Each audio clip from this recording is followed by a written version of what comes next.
For BYU, we have student athletes Diego Dimon, Richie Saunders, Trevin Nell, Coach Kevin Young. Coach, we start with you. Some thoughts on today's game.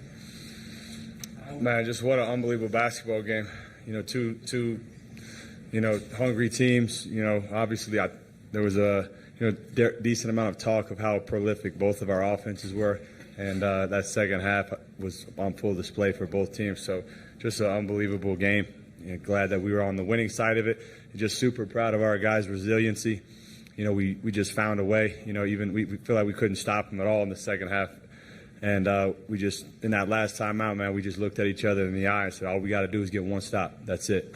And just good discipline. I mean, Tunji's he's a really, really good ball player.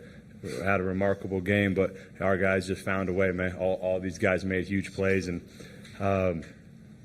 that was just really fun for me and for our group. So with that, I'll open it up.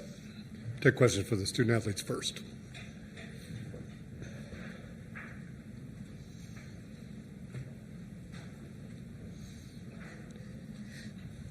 Trevin, what's the feeling like advancing to the Sweet 16? What's the mood over there in the locker room?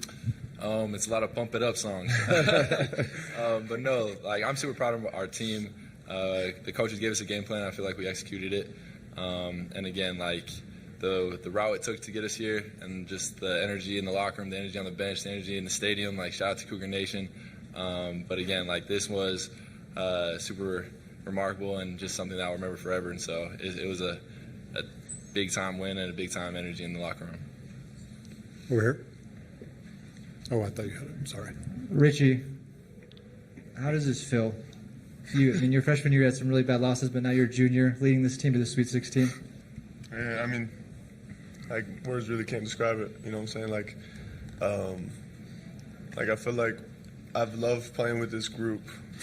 We've been together with some great additions, right? But there's a lot of us. My freshman year, we taking some bad losses, and it's crazy just to think about how we've stuck together as a team, and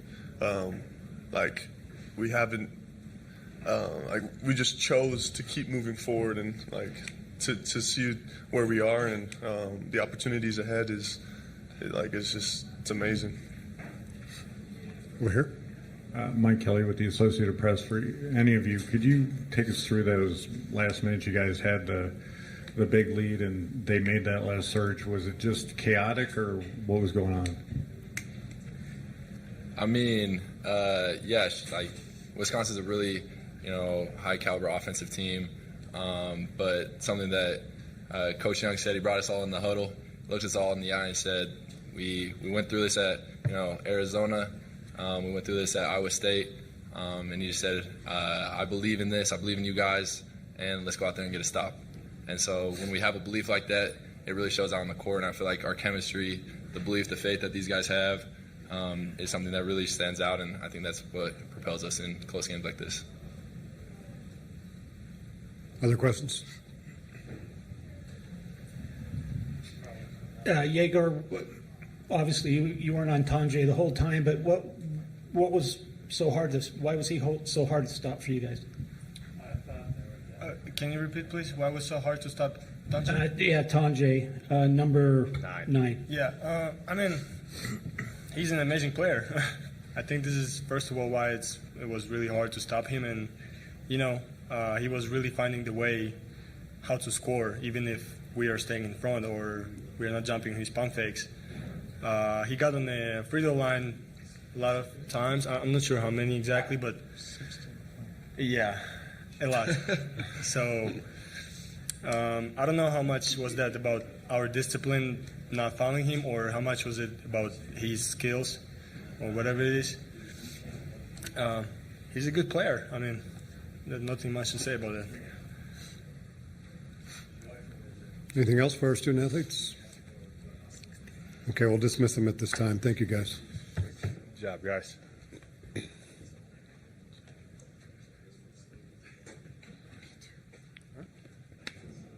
Questions for Coach Young? We're here, Coach. Chris Thomas in Denver Gazette. Coach, I know you said at the start of the tournament you were glad you guys were playing in Denver. How does it feel to be back in Denver and going to the Sweet 16, since the last time BYU went to the Sweet 16. They won the 2 games in Denver. Yeah, good omens, I guess. But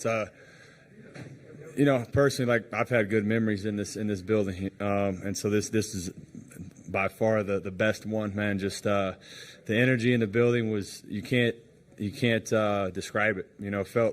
Honestly, it felt like a home game in certain moments for Cougar Nation. Just everywhere, so much blue out there. So obviously Denver's been good to us.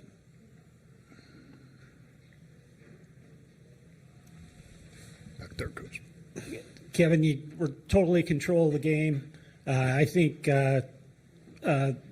Dawson got ejected. Did you get an explanation on that? And kind of what do you think was maybe the cause of their comeback? Talent. Tunji. I mean, he's one of the best players in the country. So, you can try to do as good a job as you want. I mean, I thought, I think learning to adjust to how the game's getting called. The Big 12 is very physical. This game, I thought they were, had a tighter whistle, so we have to do a better job adjusting. That I thought was a huge part of it. Relative to Dawson's thing, I'm gonna need a pretty in-depth explanation of that one. So I can't comment on that. Other questions? Yeah, Kevin, you were obviously really emotional and pretty excited through most of the game. Just what was that like in advancing to the Sweet 16 in your first year as BYU's coach? Yeah, I think the emotion just stems from just how happy I am for all of our players and everyone that supports BYU. You look up in there and you see that much support. I mean, it's really just gratifying to be able to lead this team for everyone that supports it. For me personally, just seeing my kids over there, my wife and all my family, it's just there's just so many people that care about this, and so that part of the emotion, kind of got to me once we got that last stop. Anything else? Okay, thank you for your time, Coach. Thank you. Good game.